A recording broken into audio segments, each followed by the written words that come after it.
Hi friends, hi అందరికీ. పిల్లలకి snacks ఏదైనా మోడల్గా చేయాలంటే ఇలా చేయండి. బ్రెడ్ బాల్స్ అండి.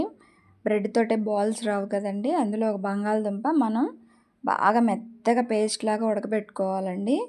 ఇది ఉడకబెట్టుకున్నాక ముందు ఏమేమి వేసుకోవాలో చూద్దాం. ముందు బ్రెడ్ తీసుకొని మనం వాటర్లో వేసి దీన్ని బాగా మెత్తగా నానబెట్టి పిండి పక్కన పెట్టేసుకోవాలి. ఇలా గట్టిగా నీళ్ళు లేకుండా పిండి పక్కన పెట్టేసుకొని ఇందులోకి ముందుగా మీకు చూపించినట్టు నేను బంగాళదుంప ఉడకబెట్టాను కదా, అది కూడా పేస్ట్లా చేసేసి ఇందులో వేసేసేద్దాం. ఆ తర్వాత ఉల్లిపాయ, పచ్చిమిర్చి ఇవి కూడా మనం యాడ్ చేసేద్దాం. ఆ తర్వాత ఎండుమిర్చి, కారం, ఆ తర్వాత గరం మసాలా,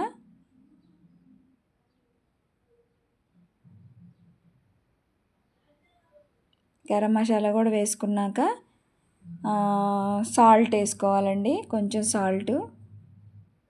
అలాగే ఇవి మిక్స్ అవ్వడానికి మనం కొంచెం కార్న్ఫ్లోర్ వాడదాం. కొంచెం కార్న్ఫ్లోరు,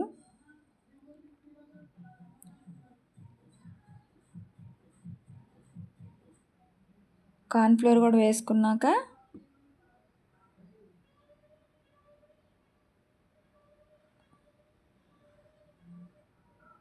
కొంచెం కొత్తిమీర లేదంటే కరివేపాకు ఏదున్నా పర్వాలేదు వేసేసుకోండి.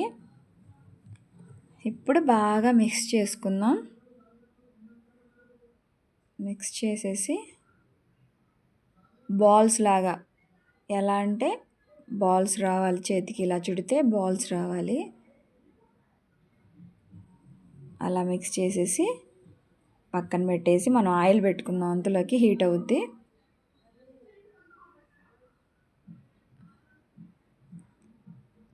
దీంట్లోకి ఇంకా మనం బ్రెడ్ని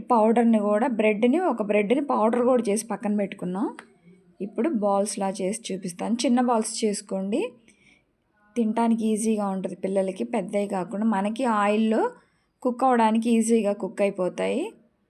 ఇలా బ్రెడ్ పౌడర్ని చేసుకొని ఈ బాల్స్ అందులో ఇలా అనేసేసి రౌండ్గా అన్నీ ఇలా చేసేసి పక్కన పెట్టేసుకొని మనం ఆయిల్లో వేసేసుకుందాం.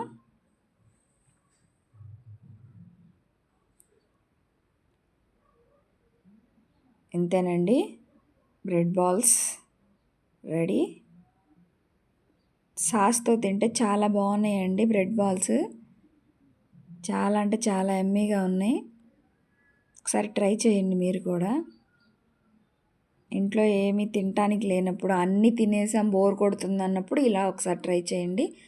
పెద్ద గంట తీసుకుని పెద్దగా కలపకుండా ఇదిగో ఇలాగా స్పూన్ తీసుకొని తిప్పండి ఒక పక్కకి. కాలిన తర్వాత అవే ఈజీగా కాలిపోతాయి. ఇంతేనండి, కాలినవి. చూసారా ఎంత రెడ్గా వచ్చినాయో బ్రెడ్ బాల్స్. చాలా ఈజీగా చేసుకోవచ్చండి.